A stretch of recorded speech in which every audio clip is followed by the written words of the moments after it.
Hi, everyone.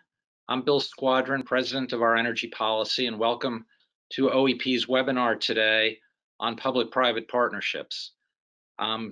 Needless to say, when we scheduled this, we didn't know that there would be impeachment proceedings going on in the House, and we know that that's on everyone's mind, but we are going to have a great discussion today. We're also going to have an online discussion following this for people to participate in such an important topic.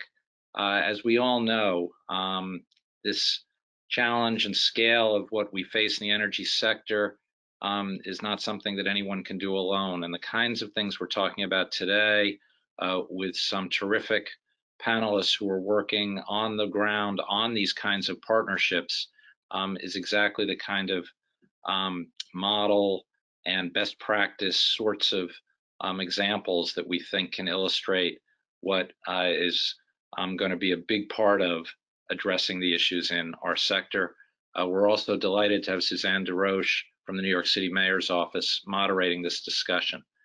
First off, I would like to thank our sponsors and partners, API, Bracewell, the Grace Richardson Fund, Schiff Hardin, US Grid, J.M. Kaplan Fund, National Grid, Con Edison, and our series underwriter, BP, for supporting this OEP program.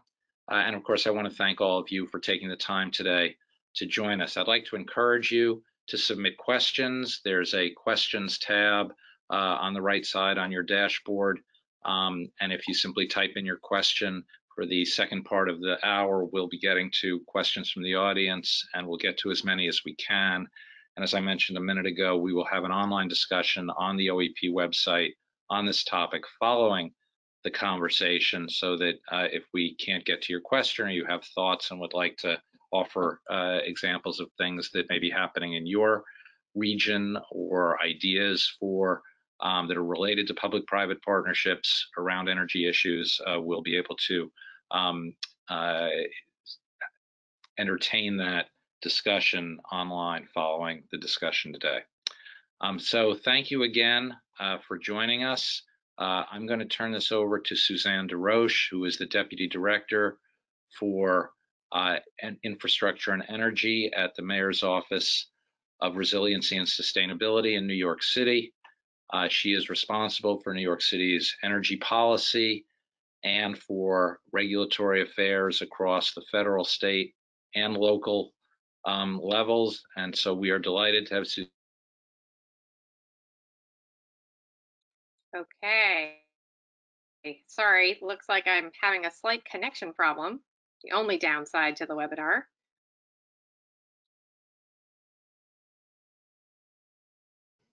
Okay, great. Thank you. Sorry, I was going to say the only downside to the webinar format is, of course, your internet goes in and out. At the moment, you're being introduced. So hi, everyone, and thank you, Bill, for the great introduction.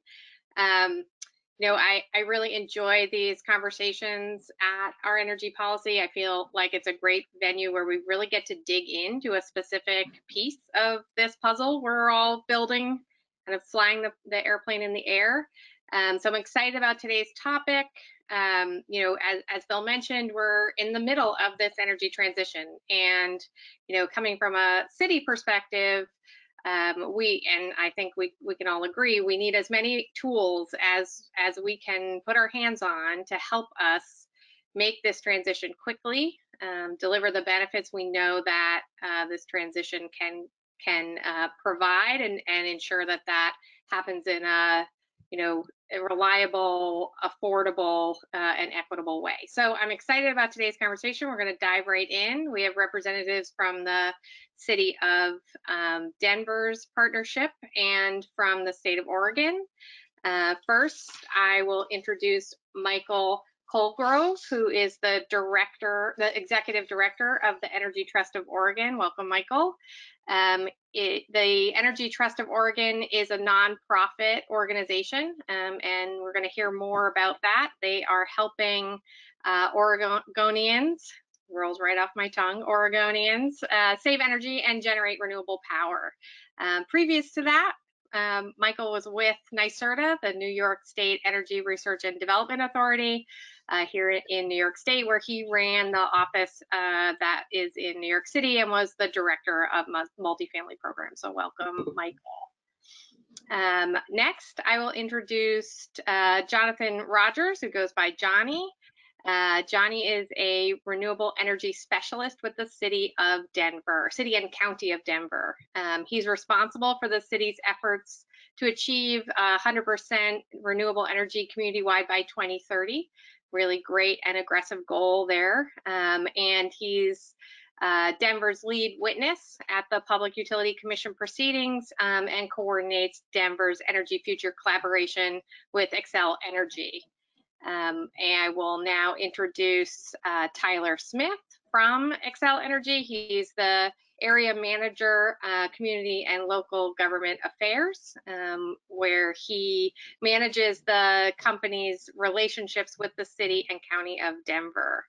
He's really the bridge between the mayor, the company, the mayor, the city council, and all the departments in Denver city government. So welcome to all of you. Thank you. So we're going to start quickly today because I think it sets the stage for some of the questions we're going to dive into. Just a 2 to 3 minute overview of the organizations that you represent. So maybe today, let's start with Michael and talk a little, just give us a broad brush on the Energy Trust. Great. Yep. Thank you.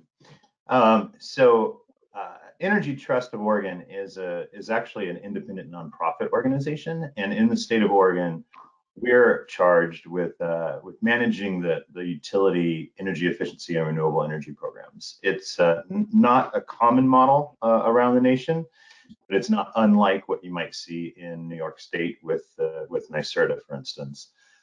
So we work with 5 of the investor-owned utilities here in the state of Oregon, 2 electric utilities and 3 gas utilities, and serve their customers with our efficiency and renewable energy programs. We administer the state's public purpose charge under a grant agreement with the Oregon Public Utility Commission. All told, we serve about 1.5 million customers in the state of Oregon. We do not serve all of them, and we do not serve the entire geographic state. There are a number of publicly owned utilities, co-ops, et cetera, that are not under that umbrella. But we do serve about 75% of the state's electric customers and nearly 100% of the state's gas customers. We have been around since 2000, really around 2001, and have been in this position since then. Personally, I've been executive director at Energy Trust for just over 4 years now. As you said, Susanne, moving here from New York, where I used to work at NYSERDA. So I'll leave it at that and talk a little bit more about the organization when we get into the discussions. Thank you. So either Tyler or Johnny, can you give us an overview? Johnny, I'll let you kick it off. Thanks, Suzanne. So I think it'll be helpful to start with, in 2018, Denver's mayor committed to what we call our 80 by 50 plan, an 80% reduction in greenhouse gas emissions by 2050.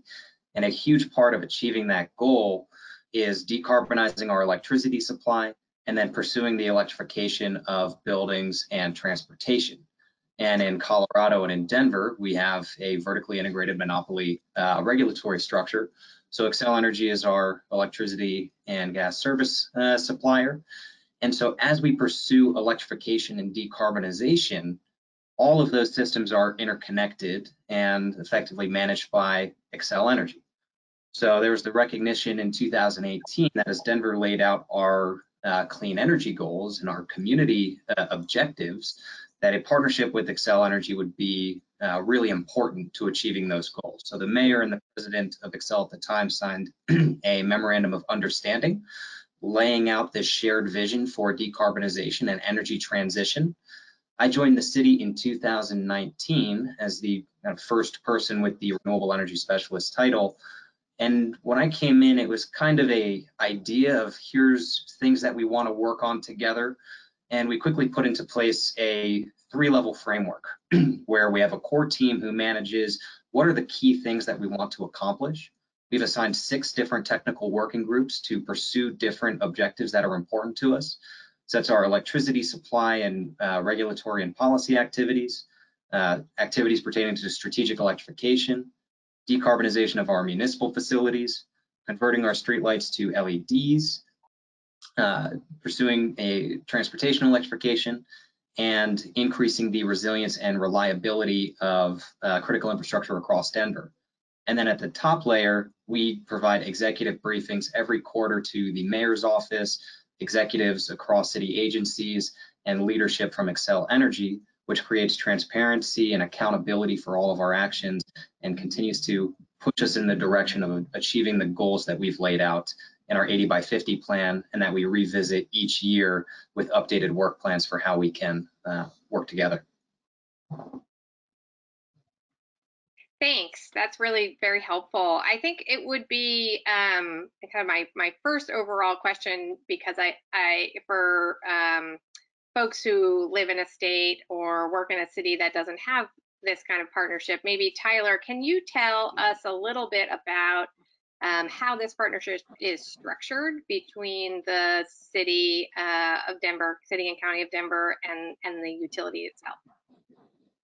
Sure, and I would just add that when we started this partnership effort, it began 2 or 3 years ago, and we were really wanting to have a stronger relationship with a lot of our key cities in the state of Colorado. And so we not only did this with Denver, we did it with 7 or 8 other cities. And so we really wanted to just have a stronger relationship with those cities, partnerships that we didn't feel like we were having good communication. And so we outreached to 7 or 8 key cities, Denver being probably the #1 city that we wanted to strengthen that relationship with. And we set up that memorandum of understanding. Obviously, we have a franchise agreement with the city and county of Denver, and so we were careful not to do anything that was going to interact or conflict with the franchise. And so we, for months, sat down and really had some good conversations about where our shared vision was and put that into the memorandum of understanding. Had our lawyers bless it, and then had the president of Xcel Energy's Colorado territory, our PSCO president, sign it along with the mayor. And then we just got to work on it. And I think the benefit of it is, from an Xcel Energy standpoint, from a utility standpoint, is we weren't seeing eye to eye on communications all the time, and we were kind of just passing each other in the night. And so we wanted to be able to have those venues to be able to talk about things before they get too far to where we can't change. And 2, I think it gives the utility a focus on what is really important for our cities. For Denver, it's obviously the clean energy transition. For some of our other for some of our other municipal partners, it was economic development or collaboration with public works, those type of things. And we really came to the table with an open mind about what each individual city wanted to work on. Great, thank you. Turning to Michael, kind of similar question, but phrased a bit differently, because it's not a single utility and city partnership. Can you talk a little bit about some of the relationships you have with municipalities and utilities, and kind of the benefits of that model within Oregon? Sure. We, thinking about this panel discussion, we started thinking about the types of ways that we partner with cities, towns, counties, just generally municipalities. And there's really sort of three ways that we do that. The first is sort of it might be a municipal-led effort, where we've got cities or towns that are interested in doing community energy planning, for instance, or carbon action planning. And they'll approach us, and along with a number of other stakeholders, including their local utility or utilities. And it'll be more of a joint sort of partnership effort, each of us providing our own areas of expertise or support in helping the municipality sort of prepare or develop that plan. There are also, though, specific utility-led efforts that we will work with the utility on. They stay in the lead on those projects. A lot of those tend to be focused around grid management, transmission and distribution upgrades and things like that. And we've been working, we've actually had the privilege of working with a couple of our partners now, utility partners, in thinking about how efficiency and renewable energy can support grid management efforts that the utility is working on.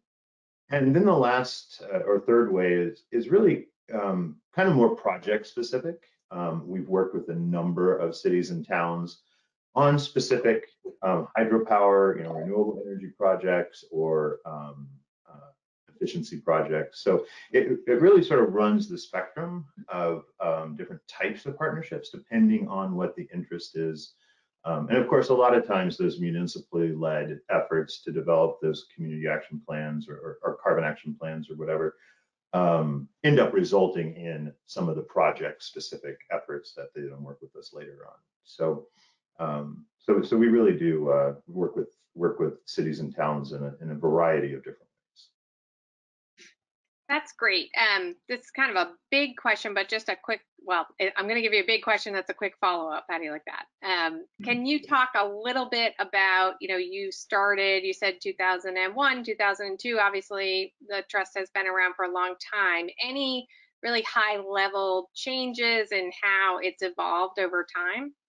Yeah, I think it's definitely moved more from that sort of project specific engagements with cities and towns. Also, thinking back then, there was a lot of work in the broader space of coming up with energy plans, but I don't think that really started to take off until the mid 2000s or so. And so what we've seen is this progression from project specific to more comprehensive planning and development approaches to thinking about how cities and towns impact what their carbon impact is, what the impact of energy or how they want to use energy. And of course, resiliency has become a much more significant topic too in the last, I would say, sort of 3 to 5 years, as cities and towns are thinking about how to respond to some of the impacts of climate change that we're experiencing in the Northwest. Great. So this is really a question for all of you. As we started the panel, and I think this is a big focus for most folks on the phone, in the midst or the beginning of a big clean energy transition, maybe if you could provide the audience with 1 or 2 really concrete examples of how the work you're doing in the partnership and the trust have delivered on a either clean energy project or a clean energy regulatory change, or something really concrete that will ground how these partnerships can deliver results. So whoever wants to go first. I can go first, and I think we've got a bunch of examples that we could certainly point to. One that comes to mind, city policy and zoning restrictions and the utility procedures as how they do things, and our Public Utility Commission rules don't always align, and we often need to figure out, well, how do we navigate all these? And having a space where we are regularly talking, when we encounter problems, we can bring them up and pursue resolutions is really helpful. So out at the airport, they've been building a lot of solar out there, and they've been encountering some of these restrictions. They've had this past year, they wanted a arrangement in which they were able to keep their SRECs, and they were able to work that out with the utility. With some of our electric vehicle charging deployments, the city rules and the state rules didn't match up, but by working together, we were able to come up with the collaborative agreements that actually enable us to get EV charging so that we can help with the transition of our vehicle fleets towards electric. And one of the first things that we encountered as we started this relationship was strategic electrification is extremely important for Denver, but the PUC rules do not allow for investments in fuel switching from gas to electric appliances. And so by continuing to advocate for, this is something that's really important to Denver, in the latest demand side management plan that was filed at the PUC this past year, Xcel actually came in with a request for variance from that PUC rule that enabled the start of what will hopefully be increasing investments in beneficial electrification through the DSM program and otherwise. I think we identify these various opportunities. We try to work on changes together, and we don't always see eye to eye, but at least in having these conversations, there's transparency and there's clear expectations as to where everyone sits. And there are plenty of PUC proceedings where we go in and we offer a different perspective, and we'll go through that litigated proceeding if we have to. But this helps us to avoid those and make everything a regulated, battle. It becomes much more collaborative. And I would just chime in, totally agree with what Johnny has to say. A concrete example that comes to mind for me is Xcel was really wanting to put a low-income community solar garden in Denver for Denver residents. And as we were going through the siting process, we had a really great site in an industrial area of Denver. The subscribers were going to be low income, so the more affordable the project we could make it, the more impact the low income customers would have. And we ran into this new zoning code issue in Denver where they really wanted to require us to do open space, and an open space that was around a chain link fence, and it wouldn't be very beneficial to the neighborhood in general, and it would drive up those costs that would directly affect the low income subscribers. And like Johnny said, not always the zoning code and our goals work together. And so kind of in partnership, we went to the zoning variance board and was able to get that variance. I think there was some skepticism on some in the zoning department about whether or not we could make this project successful, but I really don't think that if we didn't have that framework and that communication set up, that we could flag this for Johnny and his team to be able to go there and support. I don't think that it would have passed, and frankly, we wouldn't have gotten a low-income community solar garden sited in the city and county of Denver. And it brought to light for us the kind of mischaracterization of the current zoning code of community solar projects, effectively treating the same as putting a coal plant in a neighborhood, where that then tells us, okay, here are the things we can work on with our zoning department for some text amendments to the code so we can actually facilitate more community solar investment in Denver. Yep. Great example. Thank you. Michael? Yeah, I would say a couple of examples from Oregon. In that first vein of municipally led partnerships, Energy Trust supported the city of Portland. The city of Portland has a climate action plan that they adopted back in 2015. And part of that plan, in recognition of how they're going to achieve their energy goals, they really wanted to move forward with a residential home energy score, actually ordinance, a mandatory home energy score initiative. And Energy Trust worked with them as in the development phase of that we have had our own energy performance score, a voluntary one, out in the market for a number of years before Portland started moving in this direction. So we were providing data to them, information, downloading our experience and what sort of infrastructure you need in terms of home assessors, people who can actually do the scoring, what the requirements are for that. And then in 2016, Portland did actually pass an ordinance to require or mandate anybody selling a home, a single family home, to get and then disclose a home energy report that actually estimates the energy related use of that house, the associated costs and cost effective solutions to really improve the home's efficiency. So we were really happy and proud to be part of that development. And they recently released a report showing the progress of that, and it's actually really exceeded expectations more than anybody thought it would at the beginning in terms of its impact and participation. In that sort of third vein of the way that we work with cities and towns supporting specific projects, we worked with the city of Salem on their wastewater treatment plant, Willow Lake, where they installed a cogen facility. It was an $11 million investment in that facility, and the project is supplying about half of that facility's electric needs and heat to their administrative building there, and it's saving the city about $330,000 a year on energy costs. We worked with them to provide the technical assistance to assess the project, help design it, and then also provided a $3 million incentive to actually help build the project. This is one of the examples where we work with our utility partners, in this case, Portland General Electric, PGE, who also provided a $3 million grant to the city of Salem to help them do this.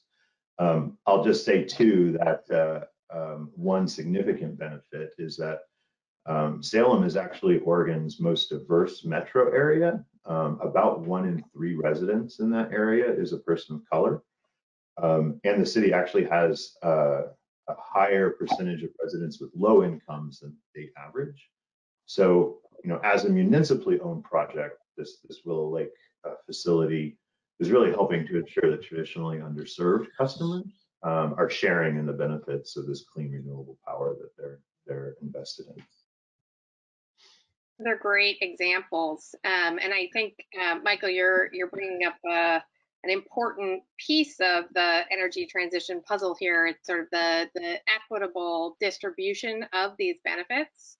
So I'm curious if we could talk a little bit about how these organizations engage with the public, and how does this type of partnership or the type of organization that you run with the Energy Trust really fosters that type of collaboration with the public?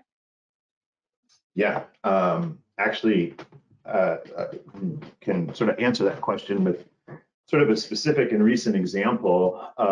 We last year held an online outreach event with the people in Umatilla, Oregon. That's out in Eastern Oregon. Umatilla has a population of around 7,000 people. And we did it as part of a rural engagement strategy. The workshop was there to help us sort of understand the priorities and needs and awareness and barriers of some of our rural customers. We actually partnered with the city of Umatilla and actually the local school district there on that event. And we really, in this case, treated that event as a starting point for potential partnerships with the city to find ways to explore even deeper engagements with them. But in terms of what it taught us about public engagement and about outreach, we learned first of all that we actually ended up the role of the school district. We actually used students to help do some of the outreach in the community. And that helped recruit. And so, age of COVID, so it was an online rural engagement strategy and everything else, but got a really great turnout from the community. They helped to seed interest and questions and help people explore what we were looking at before the event even started.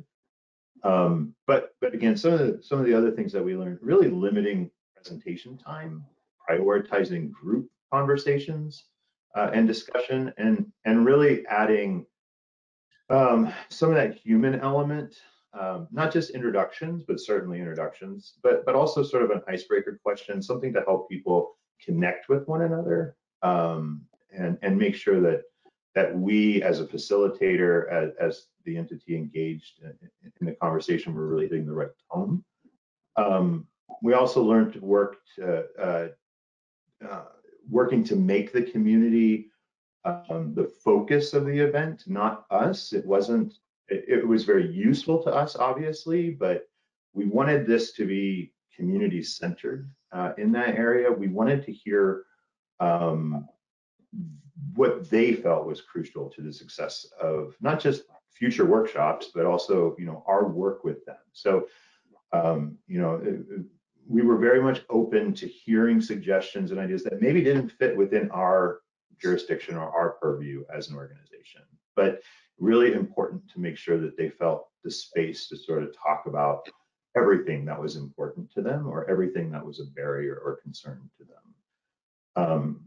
And then really making sure that you focus the conversation, really tighten that focus around a very specific question or topic, something that helps people really allows people to wrap their heads around, but also then allows people to dig a little deeper into that specific topic. And we learned quite a bit from that workshop, not the least of which was, as we continue this engagement, to make sure that we are engaging the youth in the community, and to make sure that they have a voice.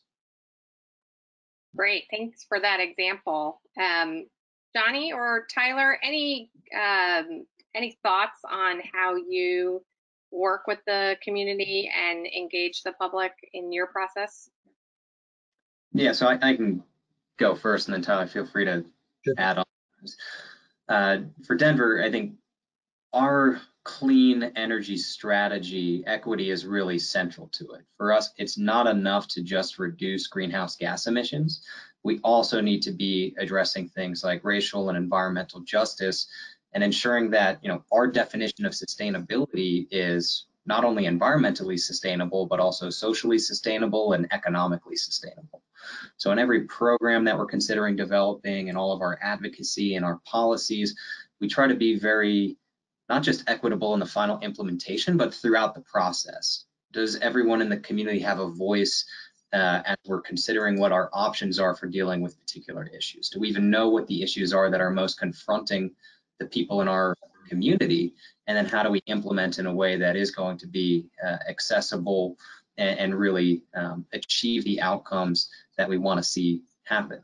So over the past year, Denver put together a climate action task force, members of the public that were effectively tasked with, what should Denver be doing on climate change? We have our 80 by 50 plan, but how are we going to implement those strategies? Are those the right goals that we've set? And then how can we pay for it? How can we do this? Actually came back encouraging us to go 100% GHG reductions by 2040, so farther, faster. And from their outputs, actually recommended to City Council to put a 0.25% sales tax increase with exceptions for things like food, feminine hygiene products, medical supplies, effectively basic essentials, to try to make it more equitable. Put that on the ballot, and this past November, that was passed by our voters. So my office, Denver's Office of Climate Action, Sustainability, and Resiliency, will be managing a $35 to $40 million fund, and that's annual dollars coming in.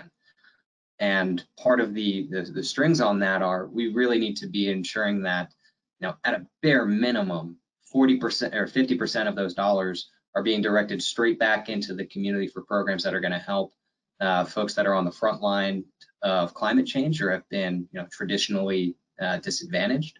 So as we're thinking about all of our programs and how to structure these funds, we have a great opportunity through the partnership we have with Xcel to look at what are the programs offered by the utility, what are those that are approved by the state regulators, where are there gaps, and where can Denver really step in and make the most of these dollars.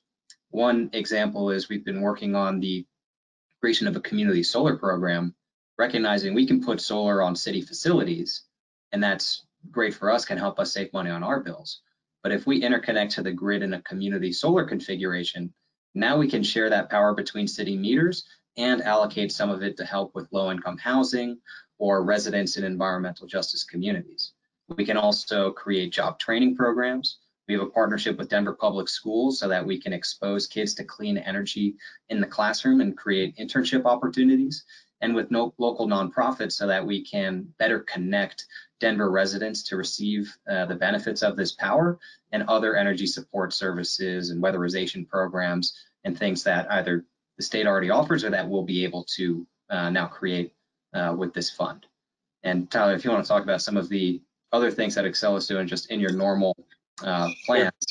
Yeah. As well. So yeah, obviously at Xcel Energy, anytime we are doing any kind of project, there's plenty of public engagement, and that's something that is kind of core to our values, and making sure that we're being responsible as we're transitioning this clean energy world. And so just last week, we announced the early closure of one of our coal plants in one of our communities. And if you read the press release, obviously the headline was about the closure of this coal plant, but the second paragraph, the second sentence is all about how we're not gonna just pull the sheet out on the communities that we're transitioning in. And so that's something that we've learned from our partnership with Denver and our other communities, that we got to make sure that as we transition to a cleaner grid, that we're doing it in a responsible way. And so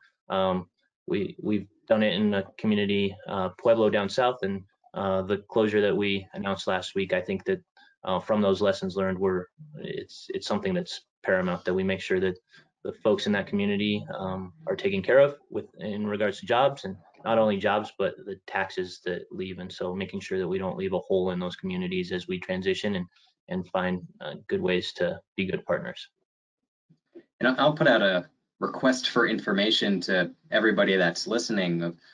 As we're making these investments in our communities, in our frontline communities, and trying to improve access to parks and clean energy and just have more sustainable communities, I worry about something called environmental gentrification, where as we clean up a community, are we actually going to displace people who are renters or who have been multi-generational families living there? It's something that we're very much aware of and seeking to avoid, but it's a really tricky, complicated problem that requires, no one entity can solve it. And we're going to need partnerships across all of our city agencies, utility, public groups, community groups. People have good ideas out there as things that they're seeing in other parts of the country. We would love to learn about them. Agreed. Well, thank you to all our speakers. I'm sorry to just jump in here.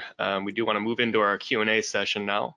We do have quite a few questions already lined up, but a reminder to all of our viewers, you can still submit questions and we will get to as many as we have time for.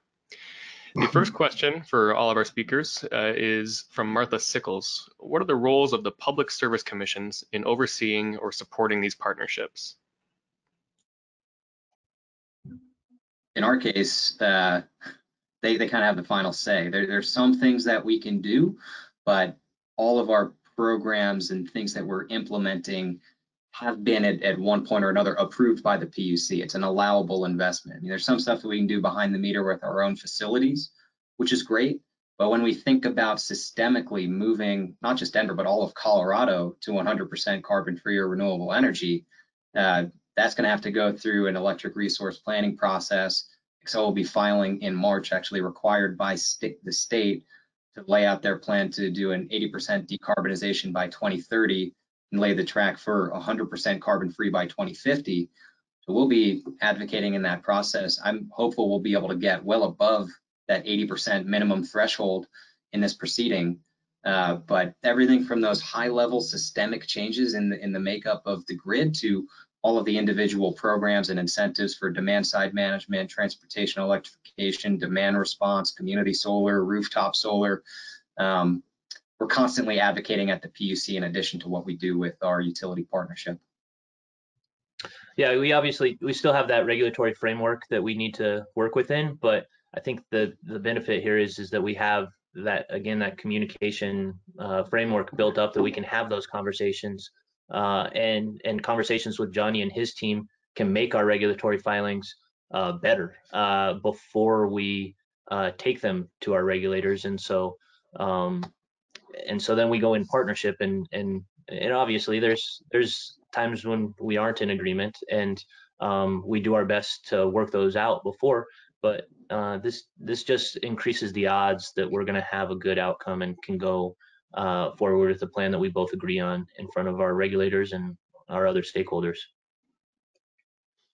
I think if I'll just jump in quickly in the New York context, I think that one of the roles that the commission can play is ensuring that we still have reasonable rates as we try to move towards beneficial electrification.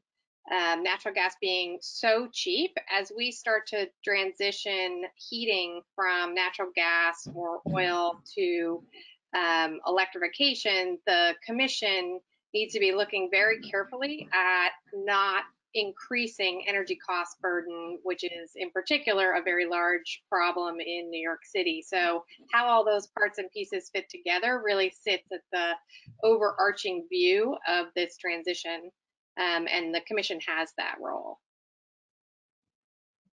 Yeah, and I'll say in Oregon, the Oregon Public Utility Commission plays a very similar role to what you just heard from the rest of the panelists. Energy Trust administers the public purpose charge under cost effectiveness frameworks, and most of our programs, our measure support, our project support are pre-approved. They meet the requirements of that the OPUC has already set out for us. And so when we work with a municipality on their efforts, it's very much within that framework. And it's why I said earlier, it usually is more than just a two-way partnership. There's usually a group of entities and organizations involved, because everybody brings their own area of expertise, whether it's the housing authority or local community groups or whomever it is. Creating these carbon action plans and energy action plans are certainly a multi-group effort. And so we bring what we can bring, but our commission has always been extremely supportive of the work of the municipalities across the state, and we find them to be a great partner in this effort. Well, thank you for those answers. Moving right along here, next question is for Ryan Block, directed to Tyler and Johnny. If there is a dispute in the implementation of the terms and conditions of the MOU, what procedures are in place or would be used to resolve the dispute? We have come up with some standard operating procedure documents. I mean, fortunately, it starts with open communication. Try to work it out in our kind of technical working group in a particular area. If there's still a challenge, that comes up to our core team, and we know, all right, we've got to elevate that to our executives. And by the time it's getting to that point, there's lawyers from both entities that are involved. And so long as everyone's actively working towards a solution, I don't think we've had problems that have taken more than, a couple weeks or a month, or we know that it's actively going in that direction. I feel fortunate that we have yet to just be totally at odds with something and have a sticking point where, maybe it needs to go to district court or it's going to be litigated at the PUC, but we haven't really experienced that. I'd say probably the most intense are, we're in a rate case or we're in a renewable energy standard plan at the PUC, and we've got some different perspectives, but that's already running its course through the state regulated process. Denver's one of a dozen or more interveners. We're putting forward our perspective, and at the end of the day, the regulators are going to resolve it on our behalf. And then through our partnership, we continue to discuss, where do we want to go from here? How do we make this better? How do we make this smoother? So that the next cycle, this time comes around, it'll be a much more efficient process. Yeah, I would agree. I don't think that there's there hasn't been a point at which we've gotten to a place where we just can't find a resolution. And obviously, like we've focused in our previous communications, there's going to be times that we don't agree on things, and at a certain point we both take it to our regulators, and we focus on what can be the best plan for our customers, their constituents, and go from there. And I don't think, at least from an Xcel standpoint, there's going to be ever a time where we just are going to put our head in the sand and not want to have a conversation with Denver and find a resolution. And so may the best plan work is kind of our theory. So we appreciate the conversations with all of our communities. Well, thank you for that. Next question here is from John Chicatano. A little bit more granular. Any updates or insights on partnerships to lower the energy costs of residents or mobile or manufactured homes? There were efforts in New York through NYSERDA and in Vermont and Oregon that seemed great examples of public-private philanthropic partnerships to generate returns and impact. Yeah, I can talk a little bit to that. So we do have, I'm trying to think, it's probably been about 4 years or so ago, we started a pilot effort to explore manufactured home replacements, and that pilot has moved forward. In fact, with the wildfires that Oregon and the West Coast suffered this summer, the need has sort of jumped exponentially. We lost a significant number of manufactured homes in Southern Oregon as a result of the wildfires, and part of the rebuilding effort is to work with many of those towns that were devastated by the fires to figure out a way that we can support the rebuilding effort as they bring some of these manufactured home parks back online. And we, of course, our interest is to try to ensure that the homes that they select are as efficient as possible. So our pilot has really been in concert with not only cities and towns, but also with our local or our state housing authority or housing agency, OHCS, Oregon Housing and Community Services. They administer the Weatherization Assistance Program, and that's one of the ways that we have been, that's one of the funding sources we've been leveraging with our incentive that we might have otherwise provided to retrofit a manufactured home, to instead channel that into a replacement and work with OHCS and the weatherization agencies to bring in their funding to support the cost of the replacement and to try to bring down the cost of the new Energy Star labeled home to a cost that would be similar for a non-efficient or a standard efficiency home. So that pilot, as I said, had been going forward and demonstrating some success, and now we're really looking to expand it relatively quickly to support these cities and towns as they start to rebuild after the wildfires. So we're having good success in this area. Great, well, thank you for that. If anything. Next question on our list here, unless, oops, sorry, Tyler, you're going to jump in? Nope. Oh, okay. Next question is from Mike Lubell. Public-private partnerships require public buy-in, and for families simply trying to keep a roof over their heads and food on the table, climate change and renewable energy might be far from pressing issues. Apart from what Tyler described, what other kinds of programs are needed to address minority and low-income communities? And as an add-on here, a question from Ann Blair. What metrics does Denver use for evaluating equity in their programs? Right, so, I mean, I very much agree with that. In my conversations with members of the community, you know, and especially right now during COVID, even pre-COVID, you know, people are more concerned with, you know, how are they going to get to work? How are they going to put food on the table? How are they going to support their family? And so my whole philosophy is, you know, we need to solve climate change in a way that really improves our community, improves the life of our residents, and climate benefit is kind of secondary. The thing that they're focused on and that they primarily experience is an improvement in their overall quality of life. And the solution that we implement is one that's going to be carbon free or help support climate adaptation as we, you know, might experience more intense floods and droughts and heat effects and you name it. I think as we look at our programs, we're working on that now as we think, you know, we have this climate protection fund that we're going to need to implement. What are the metrics that we're going to use to evaluate what's a good project? I mean, this is almost like an embarrassment of riches right now, and it's a great problem to have.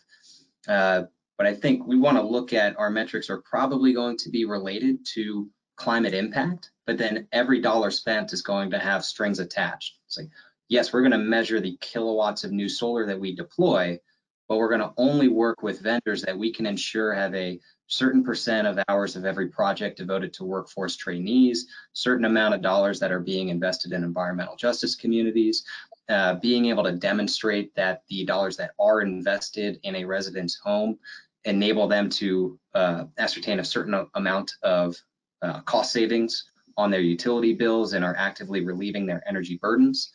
That's one way that we're thinking about approaching it. So there will be metrics associated with, are those dollars going to where they can make the biggest impact in the community?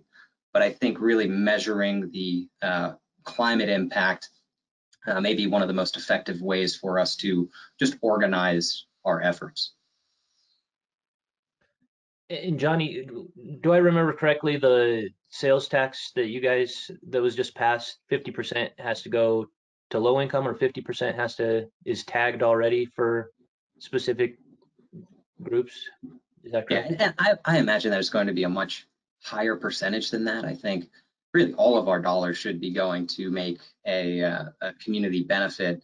In the early years as we're establishing programs, I think it would be ineffective for us to just dump millions of dollars onto small nonprofit community-based organizations that don't really have the infrastructure or the staffing or the ability to handle that inflow of resources. We need to help provide seed funding to help them get more established and grow their ability to make more and more impact in their community. So in the early years, we may prioritize things like municipal facility retrofits, and that can also help to seed the market and the people who are qualified contractors and actually have experience doing electrification and creating jobs on these city projects that are going to be necessary. And then we'll transition and be flowing much, much more so into direct investment into the community and helping to transition the entire Denver community with a keen focus on the frontline communities. And there's a number of different groups that are targeted in the ordinance that we'll need to make sure that we are supporting. Thank you for that. Next question in our list here is from Jacob Warrenklein for Susanne DesRoches. Susanne, you've played a major role in public-private initiatives between New York City and utilities and power producers. This includes the permitting of hundreds of megawatts of battery storage at a power plant in New York City and other matters. Could you discuss some of your public-private initiatives in New York City? Sure. So thanks, Jacob, and hello. I think that the main role of our office is even without an MOU, we spend a fair amount of time tackling some of the same issues that Johnny and Tyler in particular have brought up. So, we have also been working quite hard with our Department of City Planning and our local utility, Con Edison, to change zoning rules in, I'm sure similar ways that are being uncovered as we're trying to make the transition. We're taking many steps forward, and then we realize that we have some of our own rules that are getting in the way. So there's many there are many ways that a centralized energy office can really help within a city, can really help both the utility as well as the development community. Battery storage is something that we know in New York City we are going to rely very heavily on. We do not have, sorry, I'm of course getting a call at the same time as this. Can you still hear me? Yeah. Great. So we have spent a lot of time providing rules and information and guidance to the development community as to how to navigate our fire codes, as well as some of our zoning issues. Making information transparent to the development community, I think, is one of the other main roles that the city can play in concert with the utilities and the development community. So just using battery storage as an example, there's a myriad of conversations, discussions, presentations, roundtables, etc., that we host in order to find out what the issues are and try to resolve them.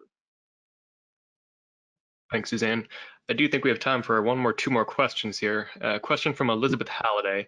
What are some examples of projects in energy or innovation that can be undertaken by a city or state with autonomy, and what would require federal approval?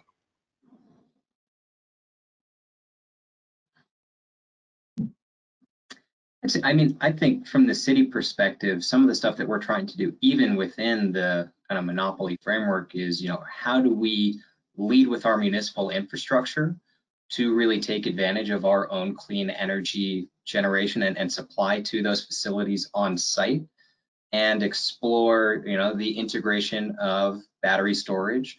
We're looking at updating our executive order pertaining to sustainability that will require the new construction of city facilities to be all electric and ideally powered by 100% by on-site renewables and with grid flexible equipment. So whether it's the water heaters or if it's EV chargers, we want to make sure that those are able to participate in the utility provided demand response programs.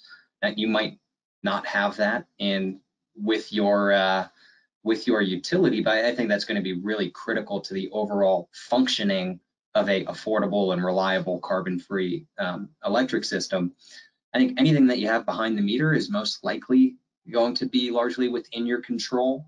If you have a campus or a cluster of your municipal buildings, you can probably work out a way to implement some strategies there, but that can start to get tricky. I don't know if there's anything that's really federally going to impact you. I think that's more for the power going across state lines. But yeah, I mean, those are some ideas. Maybe the other guys, you guys have some thoughts? I can't really think of any projects that required any sort of federal approval. There certainly are a number of projects that we do with federal support. And that federal support can be really, really important. I'm thinking about some of our irrigation modernization projects where we're working with various water districts across potentially counties and multiple cities and towns. And we get quite a bit of support from the federal government, and actually almost the lion's share of the support comes from the feds. But I don't believe it ever requires approval that I'm aware of. And the only thing that comes to mind for me is as we're integrating, hundreds and thousands of megawatts of new renewables onto the system, building out our transmission lines and making sure that there's the pathways to get those renewables into the distribution lines that we need them. And so those obviously require federal approvals and guidelines. If you try to build solar out near your municipal airport, you'll need to do an FAA glare study. Yeah. I'm really sorry to have to jump in here because we could obviously continue this conversation for quite a while. We have some questions we haven't been able to get to, but we do have to be mindful of people's time. And, I just want to thank Tyler, Michael, Johnny, and Suzanne, of course, so much, because the topic you're discussing, collaboration, partnership, and the different models and approaches to it is so important, because it really highlights how there's no possibility of any single organization, entity, category doing this themselves, but also the variety of approaches to solve problems. I was particularly struck by Tyler's comments saying, may the best plan win, which is really what it's about. And, Johnny underscored how, we should really bring all the different ideas and approaches and examples of successes and examples of things that haven't worked so well, so we can all learn from that, to the forefront. In that vein, I'd love to encourage everyone on the webinar to participate in the online discussion, which will be up in a day or two on our website, where we'd be delighted to hear your thoughts, your experiences, your perspectives on what was discussed here and the overall topic. I want to thank everybody for taking the time today, particularly with everything else going on, to join us. Thank, as always, our partners and sponsors for supporting us. And as I sign off, one more thank you to Michael, Johnny, Tyler, and Suzanne for your time and for such an excellent discussion today. So everyone be well, and thank you for joining us. Stay healthy. Thanks. Thank you. Thank you. Thanks, everyone.